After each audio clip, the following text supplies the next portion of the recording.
What's up, everybody? Welcome to episode 6 of the Pat Moriarty Show. I just finished up my first week in Bali, and things are going great. This place is sick. I'm pretty stoked at the moment. I just got out of the water, and got literally tossed around. I got caught like a bunch of good waves, but I also got tossed around and like thrown in the reef a bunch. So I got cuts and shit all over my back. So like my adrenaline is still pumping, so I figured I'd do the podcast now. Because last podcast, if you haven't watched it, you should, but I was quite tired, and we don't accept that here at the Pat Moriarty Surf Company. So I got energy today. It's Sunday night here, and this is essentially 1 week from when I got in. So wanted to give a rundown of what it's been like this first week and what I've been up to. And Bali life, pretty much. So, got in last Monday, and I talked about it a little bit last week, but super run down, super tired. That flight is like absolutely brutal. If you're coming from the States to Bali, you got to spend 2 to 3 weeks, like 100%. I would say like I'm just starting to feel sort of like myself, like right about now. So I'd give it like 5 days to like get yourself to feel normal. And then you want to have time to enjoy it. So if you're thinking of come visiting, if you're thinking of coming to Bali or this part of the world, just keep that in mind. Coming here, the gym I'm going to, Bamboo Fitness, is like the coolest gym ever. It's like half indoor, half outdoor, so you can get some sunshine while you're working out. The people there are super cool. Everyone's super good looking and super fit, so that's always a positive. The surfing is like actually on another level. It's cool. It's like the reason why I'm here, why I did this trip, is to like push myself and sort of find out where my limits are as a surfer and sort of as a person as well. And I definitely picked the right spot because these waves are like way outside my comfort zone, and I'm getting humbled for sure. I'm like just finally catching some decent waves after like my first 2 to 3 days in the water. I was also riding a new board, which is always a little tricky. But, I mean, after my first day in the water, I literally paddled around for 3 hours and didn't catch a wave. And I was like, I'm the worst surfer in the history of the world. And then yesterday I had a good session. This morning had a really good session. This afternoon just got humbled again. But that's the way surfing is. You have, a bunch of good sessions or a handful of good sessions and then get humbled. So it's like a 2-step forward, 1 step back. Just got to keep moving and just got to keep putting the time in. My metric that I'm trying to optimize for when it comes to surfing is just hours in the water and waves that I send it on. I think that's like one of my better qualities as a surfer is like, I don't really care. Like if there's a wave, I'm just going to fucking send it on it and see what happens. And that's really how you find out like what's possible, like the edge of your abilities, I guess. Like you have to find out where the edge is, and in order to do that, you have to send it on waves that you have no business sending it on. And so then you figure out like, okay, when you get wrecked, you're like, okay, don't do that. But like there's only one way to learn, you can't really you can't understand where the line is, know where the line is, unless you test it. And so yeah, I'm just keep on testing it, keep on sending it, and so far I haven't gotten hurt too bad, got scrapes, bruises, but that's just the normal stuff, part of surfing, part of the fun. And also the lighting situation for the podcast, that's going to get resolved. My guy Carlos is moving the lights over to this side of the room where the desk is. I guess now that those words came out of my mouth, I could have just moved the desk over to where the lights are. But I didn't do that, so I have this little light here sort of shining on my face like a vampire or something like that. Anyway, moving on. I finally was able to go to the grocery store, like market type situation, and get some good food. Diet's a big thing for me. I always like to eat clean. It just makes a huge difference mentally, my mood, physically, with surfing and working out and all that stuff. It's like very, very important. So that was good that I was able to get like my meat and fruit and like sort of keep it simple. I I stick to a diet of mostly meat, fruit, honey. Those are like the three things I eat essentially when I call it like my default meals. Like if I'm not going out, if I'm not being social, whatever, just eating by myself. That's like what I'll eat as a default. And for me, it's the best diet there is. It's in my opinion, it's like an evolutionarily consistent diet. So if you think on like about agriculture, like agriculture was essentially invented like 12,000 years ago, and so it would make sense that our digestive tracts essentially haven't really evolved to optimize for the nutrients in like agriculture type foods, like like corn and like vegetables, things like that. But we were hunter gatherers before that, and so we were eating meat and then gathering different like fruits and shit like that. So that's sort of my thought process behind diet, and for me it works out great. I feel good when I eat that, and when I try other diets I don't feel as good. So give it a try if you want to feel better. Meat, fruit, honey. That's it. Also raw dairy, but it's tough to find raw dairy, especially in the States because they made it illegal in like most states.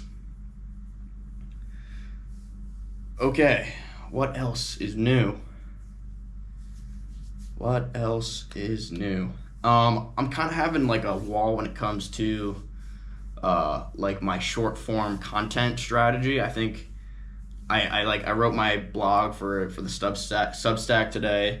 Feel good about that. Feel good about like the direction I'm pushing that in. It's gonna be like a weekly newsletter, and like the goal to and like being able to grow that I think will be challenging, but at the same time like doable.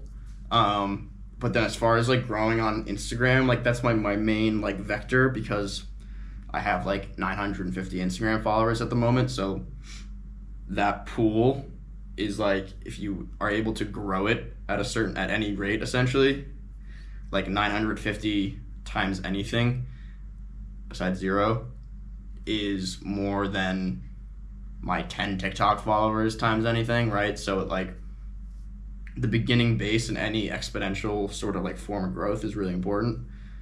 So I'm trying to figure out how to grow the Instagram, and I think once I'm confident enough to take the GoPro in the water, I think I'm gonna get some good content because I'm gonna be doing like just like water thoughts that I have, surfing thoughts. Part of the reason why I started doing this is because I realized when I was surfing, I would just have all these awesome like epiphanies, almost like these moments of like an elevated state of consciousness where something just comes over you and you're like, whoa, like that's a great thought. And so bringing the camera out there, like hopefully I'll be able to capture some of those. That's like the idea.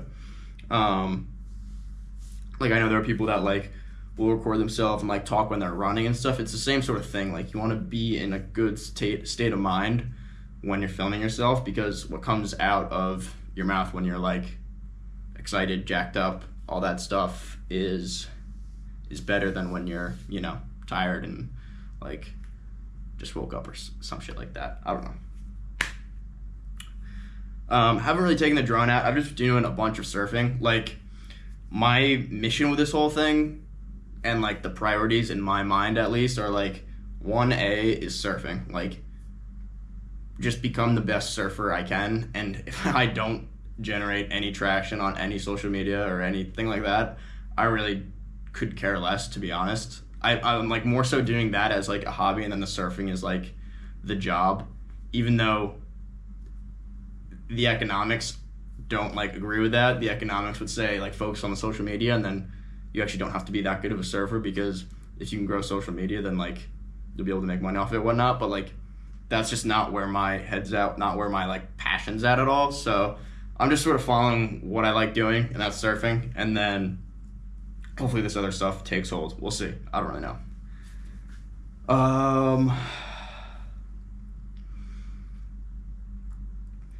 Yeah, I've mostly been surfing at Uluwatu, which is like the main breakout here.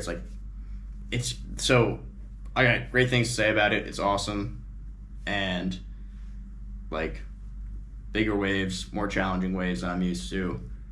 But the one thing is, it is very, very crowded, especially at sunset. And that makes for a challenge when like surfing is hard enough, and then if you have to negotiate like 5 other people going for a wave at the same time, and you got to see like, okay, if the guy to the right of me catches it, then I have to pull back, but if he doesn't, then I have to go, and then it's like, it's just very challenging and dangerous that way. Like there was this one situation where I was paddling on this wave and I was like pumped up, about to catch it, and this girl takes off like probably 5 feet to the right of me. And this was a big wave. It's probably like 6-7 feet, something like that. So I have to pull out at the last moment, sort of like send my board in front of me, and I'm like on top of the wave essentially. And I'm just flying, like the waves just sort of like puts me over her. If I didn't do that, I would have dropped down and just like crashed right into her. And she was kind of like riding like through the tube.